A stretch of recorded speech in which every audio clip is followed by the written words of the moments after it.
সাত দফায় এবারে লোকসভা নির্বাচন হবে 2024-এর ৭টি দফাতেই কিন্তু এ রাজ্যে নির্বাচন রয়েছে। আর সাত দফার মধ্যেই দুটো দিন অর্থাৎ ৭ই মে ভগবান গোলায় যেখানে প্রয়াত ইদ্রিস আলী তাঁর বিধানসভা কেন্দ্রে হবে উপনির্বাচন। বিজেপি ইতিমধ্যেই প্রার্থীর নাম ঘোষণা করেছে ভাস্কর সরকার। আর অন্যদিকে বরানগর কেন্দ্র যেখানে অতি সম্প্রতি তৃণমূল কংগ্রেস ছেড়ে বিজেপিতে যোগদান করেছেন তাপস রায় এবং তিনি কলকাতা উত্তর থেকে লোকসভার আসনের টিকিট পেয়েছেন, লড়াই করবেন সেখানে। তার ছেড়ে যাওয়া আসনে এবার সজল ঘোষকে প্রার্থী করলো বিজেপি। ভোট রয়েছে ১ জুন। কথা বলবো, আমাদের প্রতিনিধি দীপক ঘোষ রয়েছেন আমাদের সঙ্গে। দীপক, একেবারে ১০ই মার্চ আমরা দেখেছিলাম যে জনগর্জন সভা থেকে মুখ্যমন্ত্রী ৪২টা আসনের প্রার্থী তালিকা ঘোষণা করে দিয়েছিলেন লোকসভা নির্বাচনে। তবে উপনির্বাচনের ক্ষেত্রে বিজেপি এবার আগে ভাগেই নিজেদের প্রার্থীর নাম জানিয়ে দিল। ভগবান গোলার ভাস্কর ঘোষ উপনির্বাচনে লড়বেন। ইদ্রিস আলী সেখানে বিধানসভার থেকে প্রতিনিধিত্ব করতেন, তিনি ওখানে বিধায়ক ছিলেন। সেখানে ভাস্কর সরকারকে প্রার্থী ঘোষণা করা হয়েছে, তৃণমূল এখন সেখানে প্রার্থী ঘোষণা করে।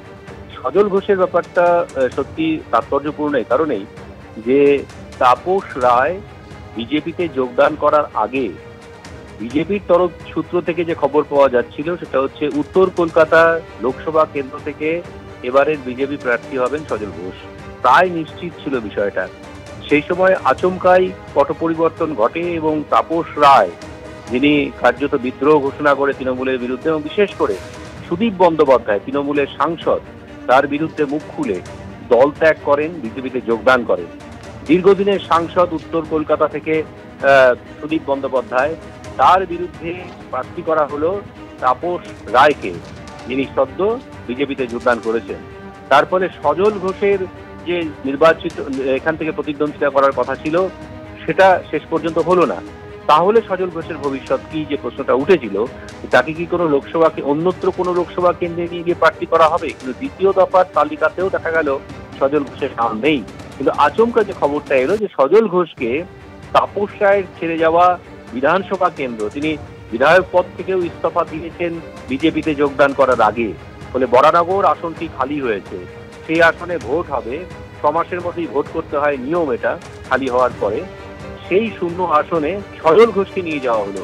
অর্থাৎ সজল ঘোষের জন্য যে আসন বরাদ্দ করা হয়েছিল বলে বিজেপি সূত্রে খবর পাওয়া যাচ্ছিল, সেই উত্তর কলকাতা লোকসভা কেন্দ্রে শেষ পর্যন্ত দাঁড়ালেন তাপস রায়।